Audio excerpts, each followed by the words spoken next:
Hi guys, কেমন আছো তোমরা সবাই? আজকে আমি the judge from hell episode 2 explain করতে যাচ্ছি। তো চলো শুরু করা যাক। এপিসোডের শুরুতে বিটনা জিয়ংজুনকে মারতে গেলে দাওয়ান একটি ট্রাক চালিয়ে এসে বিটনাকে বিঘ্নিত করে। সে জিয়ংজুনের মুখোমুখি হয় এবং তাকে মিনজং থেকে দূরে থাকার জন্য দাবি করে।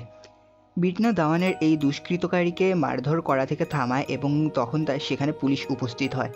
তারা তাকে নিয়ে যায়। দাওয়ান খুশি নয় এবং সে মিনজংয়ের বাড়িতে আসে, যেখানে পুলিশ টেপের মাধ্যমে সামনের দরজায় ঢাকা। স্থানটি সম্পূর্ণ বিশৃঙ্খল এবং সবকিছু বিচারক কাং কতটা অন্যায় করেছেন তা দেখানোর জন্য।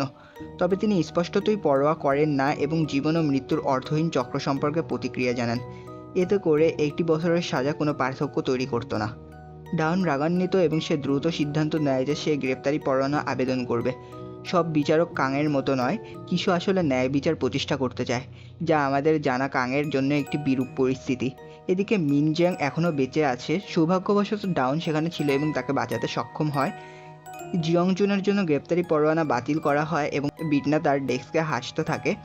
দাওয়ান মিনজংকে দেখতে আসে এবং সে সম্পূর্ণ বিশৃঙ্খল। তার বাবা মা অবাক হয়ে গেছেন কি করতে হবে এবং তার বাবা দরজায় দাওয়ানের দিকে আক্রমণ করেন। তাকে জিয়ংজুন মনে করে। তখন দাওয়ান একটি ফোন কল পেয়ে বড় একটি ধাক্কা খায়, যেখানে জানানো হয় যে জিয়ংজুন আসলে মারা গেছে। আমরা তারপর 12 ঘন্টা পিছিয়ে যাই এবং দেখি কিভাবে মিনজেং একটি গোপন বৈঠক পরিকল্পনা করে জংজুনের সাথে সিদ্ধান্ত নিয়ে যে এটি কেবল তাদের মধ্যে সমাধান করবে। তারা একটি পরিত্যক্ত পুনর্উন্নয়ন স্থলে একটি খালি বাড়ির ভেতরে দেখা করে। তবে এখানে মিনজং না এসে আসলে কাং বিটনা উপস্থিত হয়। মিনজংয়ের কণ্ঠস্বর নকল করে বিটনার অ্যাসিস্ট্যান্ট তাকে কল দিয়েছিল। তার অ্যাসিস্ট্যান্ট চলে যায় যখন বিটনা সিদ্ধান্ত নেয় যে আসলে বিচার এখন শুরু হতে যাচ্ছে। জিয়নজুং বিটনার জগতে রয়েছে এবং দুর্ভাগ্যবশত তার জন্য কোনো পালানোর পথ খোলা নেই। এইবার বিটনা তার নিজের চিকিৎসার সাথ দেয় এবং সিদ্ধান্ত নেয় যে সে তাকে সেইভাবেই নির্যাতন করবে যেভাবে সে মিয়নজুংয়ের সাথে করেছে। নির্যাতন অবিরাম এবং সে এমনকি একটি হাতুড়ি দিয়ে তার পা ভেঙে দেয়। অবশেষে সে আত্মহত্যার চেষ্টা করে। বিভ্রম ভেঙে যায়। বিটনা ব্যাখ্যা করে যে সে নরকের একটি দানব এবং সে এখানে তার বিচার করতে এসেছে। যখন জিয়ংজুন বিটনার শ্বাসরোধ করার চেষ্টা করে, এটি একটি ভুল পদক্ষেপ, কারণ সে তাকে সম্পূর্ণরূপে ধ্বংস করে দেয়। ছেলেটিকে মাটিতে রক্তাক্ত অবস্থায় ফেলে। শেষ পর্যন্ত সে তার অপরাধ স্বীকার করে এবং দাবি করে যে সে অনুতপ্ত। সে এমনকি সিদ্ধান্ত নেয় যে তাকে মরে যাওয়া উচিত এবং বিটনা তার ছুরি দিয়ে তাকে মেরে নরকে পাঠিয়ে দেয়। ডাউন বর্তমান সময়ে গোয়েন্দাদের সঙ্গে যোগ দেয় যখন তারা অপরাধস্থল পরিদর্শনে যায়।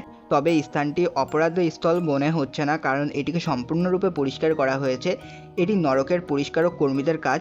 তাদের অপরাধস্থল পরিষ্কার করার জন্য একটি দুর্দান্ত খ্যাতি রয়েছে। আসলে তারা স্থানটি এমনভাবে পুনর্বিন্যাস করতে সক্ষম হয় যে এটি নিখুঁত দেখায় এবং এমনকি সমস্ত রক্ত শুষে নিতে একটি বিশেষ ভ্যাকুম ব্যবহার করে। জাস্টিসিয়ার নরকে একটি কুখ্যাত খ্যাতি রয়েছে, তাই তারা অত্যন্ত যত্নশীল। গবেষকরা জংজুনের অবস্থান সম্পর্কে তথ্য সংগ্রহ করে তার মৃত্যুর আগে যাওয়ার রুট অন্তর্ভুক্ত করে। তাদের নির্ধারণ করতে হবে যে তিনি মৃত্যুর আগে কার সাথে কথা বলেছেন এবং তার কপালে লেখা ব্র্যান্ডটি গেহেন্না, যা অবশ্যই নরক।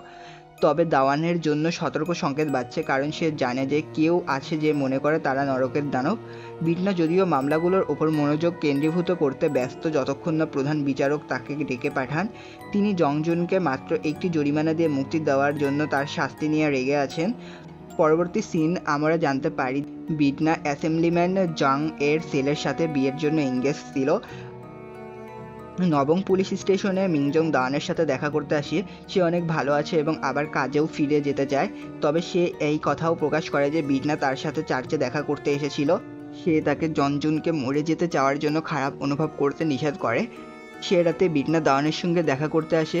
এখন এটি তার বিভিন্ন মামলার সম্পর্কে তথ্য বের করার চেষ্টা করার উপায়। সে অপ্রতিরোধ্য এবং স্পষ্ট সিদ্ধান্ত নেয় যে তাকে ডেট করা উচিত। দাওয়ান খুশি নয়, কিন্তু সে কিছু গ্রিল করা শূকরের মাংস খাওয়ার জন্য তার সঙ্গে সম্মতি দেয়। সে তার কার্যকলাপ নিয়ে বিভ্রান্ত, কিন্তু খাওয়ার পর সিদ্ধান্ত নেয় যে তাকে মদ্যপান করিয়ে তথ্য বের করবে। স্পষ্টতই সে অতীতে 3 জনকে হত্যা করেছে, তাদের ছুরিকাঘাত করেছে। সে দাবি করে যে সে এক পরিবারের পাশে বসে আছে এবং তারপর অজ্ঞান হয়ে পড়ে। যখন দাওয়ান জেগে ওঠে, বিটনা তার গোপনীয়তা রাখার প্রতিশ্রুতি দেয় এবং হাতে ছুরি নিয়ে সে দাওয়ানের ছুরিকাঘাত করে। সিদ্ধান্ত নেয় যে তাকে নরকে যেতে হবে।